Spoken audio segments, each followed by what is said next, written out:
দূর দূর, হঠাৎ করে কেন যে এত চুল ঝরছে বুঝতেই পারছি না। কতদিন হয়ে গেল চুল ওঠা আর থামছেই না। না, এমন হতে থাকলে তো মাথায় টাক পড়ে যাবে। না না না, আজ রাজবৈদ্যের কাছে পরামর্শ নিতে হবে। কি ব্যাপার মহারাজ, আজ আপনাকে এমন চিন্তিত দেখাচ্ছে কেন? জীবনে বড় দুঃখ গোপাল, মন মেজাজ একদম ভালো নেই। সে কি কি হয়েছে মহারাজ? গোপাল থাকতে দুঃখ কিসের? আর বলো না, মাথার চুলগুলো আজকাল ঝড়ে পড়া পাতার মতো পটপট করে ঝরে যাচ্ছে।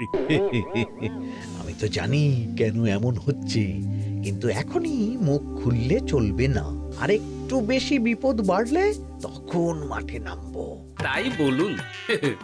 এ তো খুব ছোট ব্যাপার। চুল ঝরলে টাক পড়বে, আর সেটা পড়া কত ভালো জানেন? কথায় আছে, যত বড় টাক তত বেশি টাকা। তুমি চুপ করো তো বাপু। যদি টাক থাকলেই টাকা হতো, তাহলে তোমার টাকা কোথায়? যেটা বোঝো না সেটা নিয়ে কথা বলো না। তাই না তাই, মহারাজের ঝরছে চুল, চিন্তার ভাঁজ মাথায়। গোপাল যতই চেষ্টা করুক, চিড়ে ভিজবে না কথায়। তোমরা সকলে থামো তো দেখি। ও রাজবৈদ্য, তুমি এর কিছু উপায় বলো। আগে মহারাজ, অনেক সময় দেহে ওই লৌহের পরিমাণ কমে গেলে এমন চুল ঝরে। আপনি বরং পালং শাক, ওই কিশমিশ, কলা ও আরো কিছু ফল আমি বলে দিচ্ছি, সেগুলো বেশি করে খান। আচ্ছা আচ্ছা আচ্ছা, তবে তাই করে দেখি।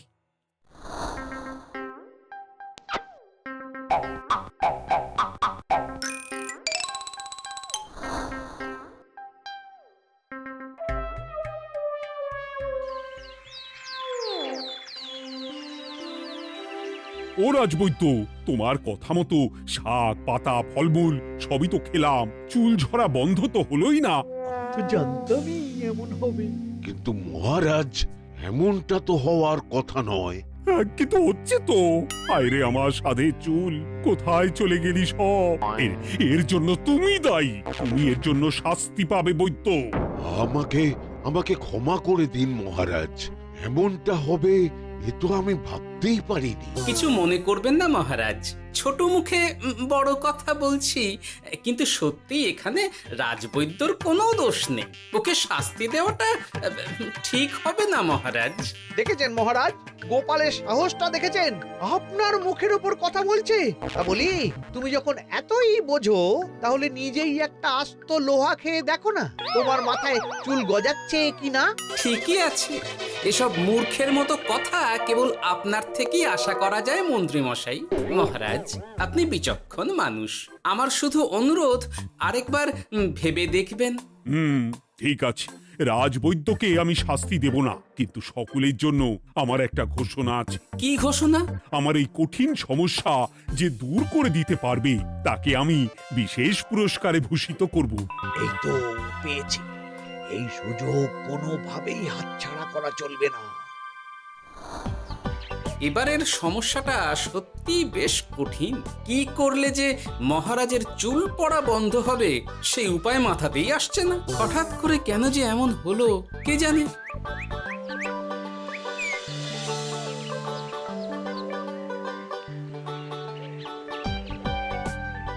ও মা, তুমি এসে গেছো? একটু বসো, আমি তেলটা মেখেই হাত ধুয়ে খাবারটা বাড়ছি। হ্যাঁ, সে ঠিক আছে, কিন্তু তুমি কিসের তেল মাখছো এটা?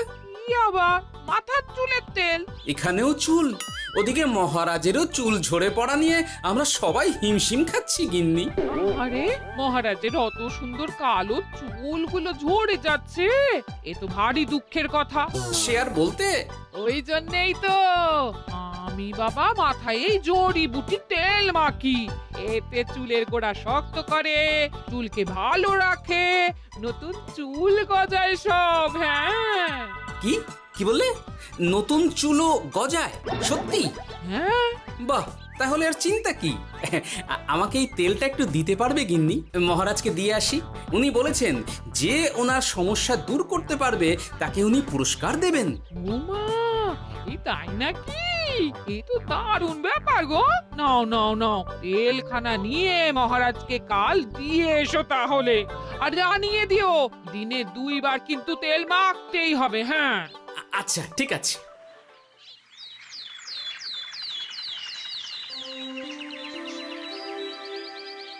কোনো উপায় খুঁজে পেলে তোমরা? আগে মহারাজ, আমি আপনার জন্য নকল চুল বানিয়ে এনেছি। যতদিন আপনার চুল পড়া বন্ধ না হচ্ছে ততদিন আপনি এটা পরে ব্যবহার করতে পারেন।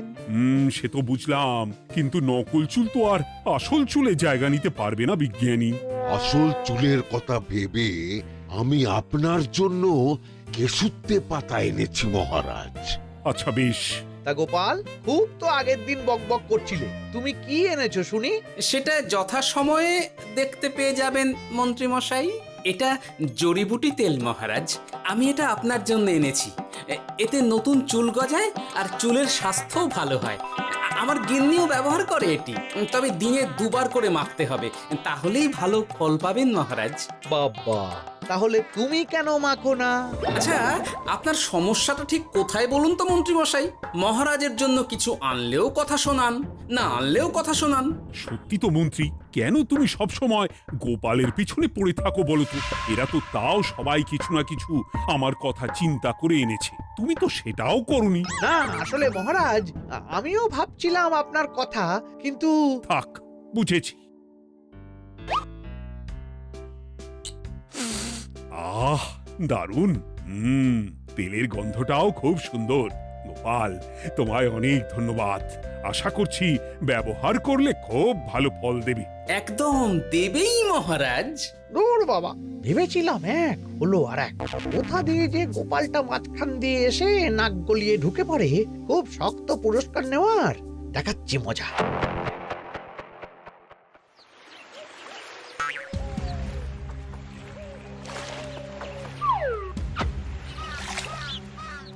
এবারে গোপালের তেল দিয়েই সব কিছু তোলপাড় করব।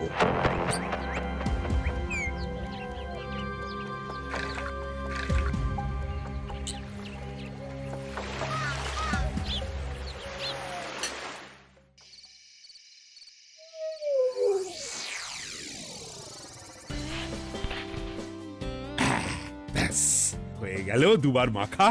গোপাল বলেছিল এতেই ভালো ফল পাবো, কিন্তু এখন মাখার পর মাথাটা কেমন জ্বালা জ্বালা করছে মনে হচ্ছে। হয়তো নতুন চুল গজাবে বলে এমন হচ্ছে। কাল সকালে বোঝা যাবে।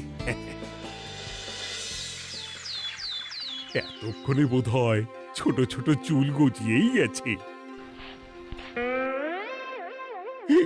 কি এটা চুল গজানোর তেল ছিল নাকি পড়ে যাওয়ার? হে ভগবান, যেটুকু বাকি ছিল সেটাও ঝরে পড়ে টাক পড়েই গেল। হ্যাঁ, গোপালই হলো যত নষ্টের গোড়া। আজ আসুক সভায়।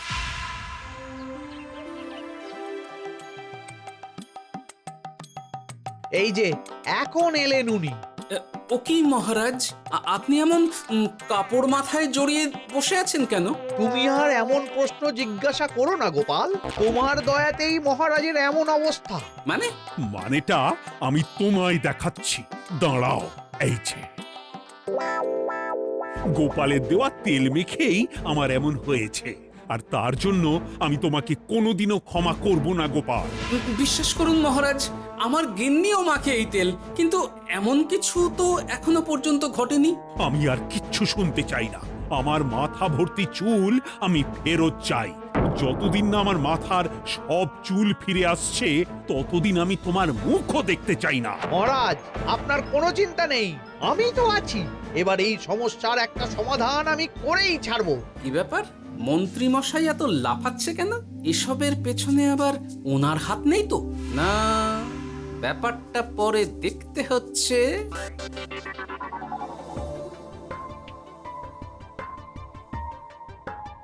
আমি বলি কি মহারাজ, এই সময়টা বরং আপনি নকল চুলটা মানে মানে পরচুলা ব্যবহার করুন। হ্যাঁ, অগত্যা কিছু তো একটা গন্ডগোল আছেই। গিন্নিও তো রোজ মাথায় তেল মাখে, কই এমন তো হয় না। মন্ত্রী যদি কিছু করেও থাকে তাহলেও হাতে নাতে ধরবো কিভাবে? ও কি গো গোপাল দাদু, এখন এই সময় তুমি রাজসভা ছেড়ে এখানে? তোদের দাদু আর রাজসভায় যাবে না রে? কি বলছো গো? কেন? আর কেন, বিনা দোষে এমন শাস্তি। তোমায় শাস্তি দিয়েছে, তুমি শুধু বলো কে তোমার সাথে কি করেছে, বাকিটা আমরা বুঝে নিচ্ছি।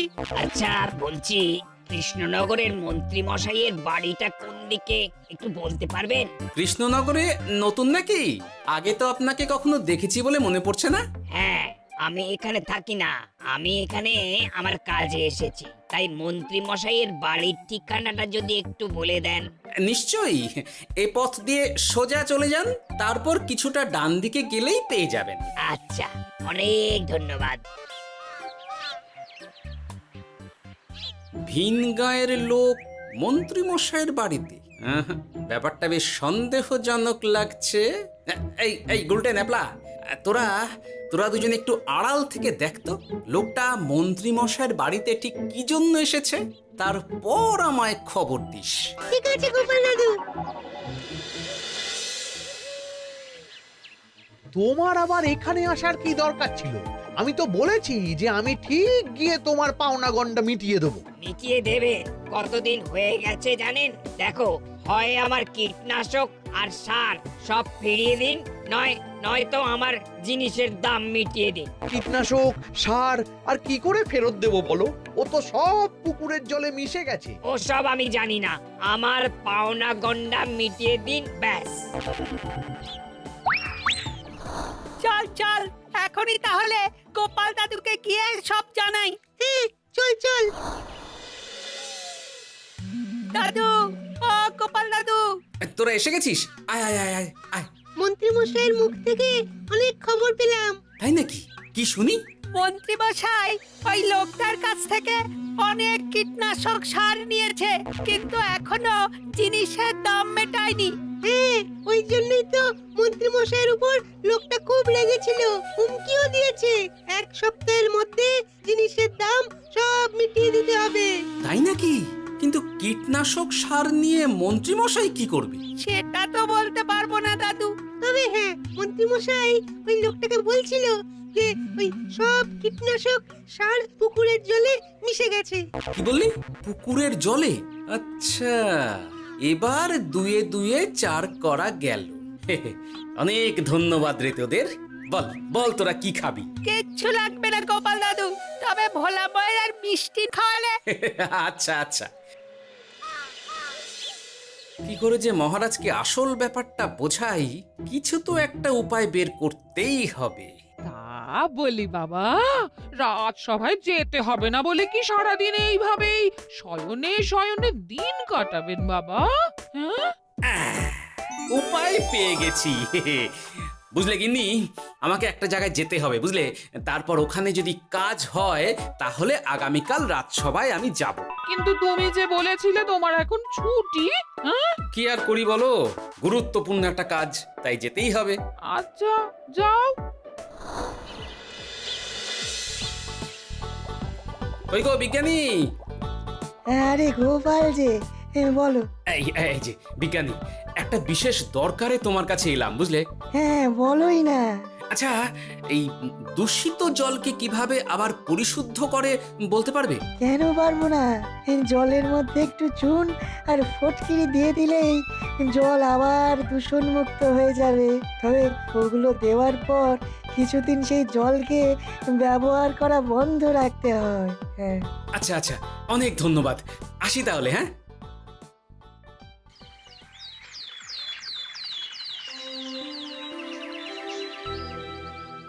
ছায়া পড়েছে, ছায়া পড়েছে, আমি বেশ বুঝতে পারছি তার ছায়া পড়েছে এখানে।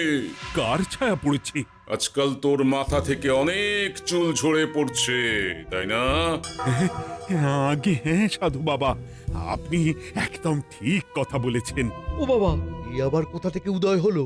আরে আমি একা গিয়ে সেই স্নানের পুকুর পরিদর্শন করতে চাই। যথা আজ্ঞা বাবা।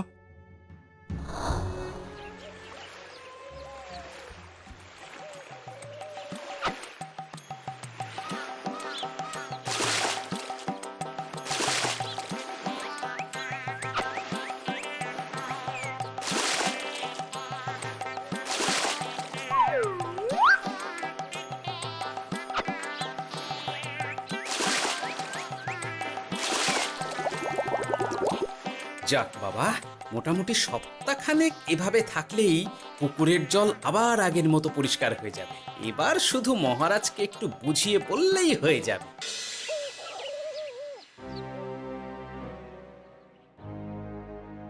কি বুঝলেন সাধু বাবা? আমার অনুমানটাই ঠিক ছিল।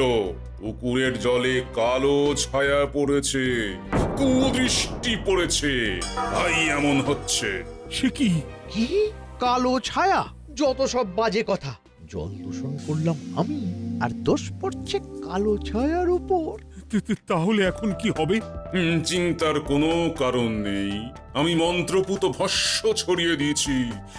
1 সপ্তাহ ওই পুকুরের জল স্পর্শ তো দূর, পুকুরের কাছেও যাওয়া নিষেধ। তাহলে আমার মোহরের কি হবে? যথা আজ্ঞা সাধু বাবা। ও কি, তাহলে মহারাজ এতদিন স্নান করবেন কোথায়? সে কথা কাউকে চিন্তা করতে হবে না। মহারাজের ওপরে কালো ছায়া পড়া জল পড়েছে, তাই আগে সেটা শোধন করতে হবে। আমাকে তাহলে কি করতে হবে সাধু বাবা? আমার শিষ্য গোপাল আমাকে আগেই এই বিষয় জানিয়েছিল। আমি তার হাত দিয়েই তোর স্নানের জল পাঠিয়ে দেব। তাই আগামী 1 সপ্তাহ সেই জল দিয়েই তোকে স্নান করতে হবে। কি গোপাল? দেখছো তো মন্ত্রী, গোপাল আমাকে কত ভালোবাসে। আমি ওকে কত কথা শোনালাম, কিন্তু না না না না, কাল থেকেই আমি আবার গোপালকে রাজসভায় ডেকে আনবো। আমি আসছি, আমার কাজ হয়ে গেছে। আর হ্যাঁ, তোর স্নানের পুকুরের চারিদিকে প্রহরীর বন্দোবস্ত কর। কাক পক্ষীও যেন ওখানে প্রবেশ করতে না পারে। আচ্ছা বাবা, আচ্ছা।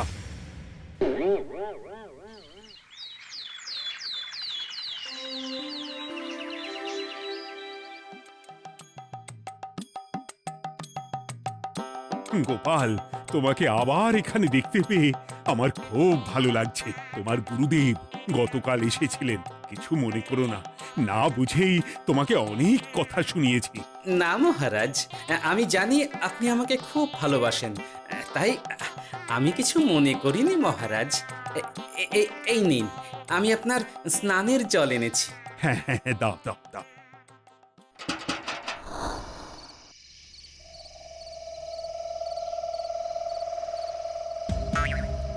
ও বাবা, পুকুরের কাছে যে গিয়ে দেখবো সে উপায় নেই। চারপাশে প্রহরীতে ভর্তি, তাহলে কি সত্যি সত্যি কালো ছায়া পড়েছে? ভালোই হলো, পাওনাদারকে বলে দেবো কীটনাশকটা জালি ছিল। হি হি।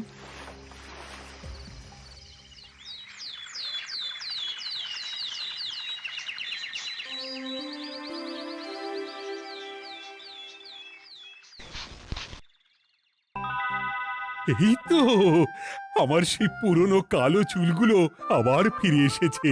আহা, কি যে আনন্দ হচ্ছে দেখে। আজ 1 সপ্তাহ সম্পূর্ণ হলো। গোপালের জন্য আমার স্নানের পুকুর থেকে কালো ছায়া দূর হয়েছে। আমাকে এই সমস্যা থেকে দূর করার জন্য আমি গোপালকে 100টি মোহর উপহার দিতে চাই। ধন্যবাদ মহারাজ। দূর, আমার আর ভালো লাগে না। সব সময় গোপালই মোহর পায়, এটা তো আমার পাওয়ার কথা ছিল।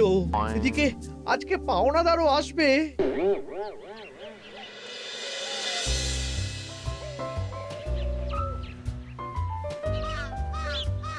গোপাল দাদু, ওই লোকটা এসে গেছে। আচ্ছা, আসছি। এটা তো মন্ত্রীর বাড়ির দিকে রাস্তা। আমরা তাহলে ওদিকে কেন যাচ্ছি গোপাল? আপনার পুকুরের আসল রহস্যটা কি সেটা আপনি জানবেন না মহারাজ? মানে? নিজের চোখেই দেখুন, তাহলে বুঝতে পারবেন। আর একটু সময় দাও আমায় ভাই, এমনিতেও তোমার কীটনাশক কোনো কাজের নয়। কি এখন এসব কথা আর একদিনও সময় দিতে পারছি না। একটু বোঝো, একটু। সব আমি মহারাজের পুকুরের জলে মিশিয়ে দিয়েছি। মন্ত্রী, তুমি তাহলে সেই কালো ছায়া? মহারাজ, আপনার পর্দা ফাঁস হয়ে গেছে মন্ত্রী মশাই। তুমি তাহলে সবটা জানতে? একদম প্রথম থেকে। রে, খুব জোর ফেঁসেছি। এদিকে পাওনাদার, ওদিকে মহারাজ, এইখান থেকে কেটে পড়তে হবে। গন্ডগোল করে আবার পালানো হচ্ছে তবে রে। বলো, কেন করেছিলে? মহারাজ, আমি ভেবেছিলাম আপনার সব চুল উঠে গেলে আমি আপনার কাছ থেকে চুল গজানোর ওষুধ দেওয়ার নামে অনেক টাকা লুটবো। কিন্তু সেই ভাবনা ভাবনাই থেকে গেল, সেগুড়ে যে বালি হয়ে গেল।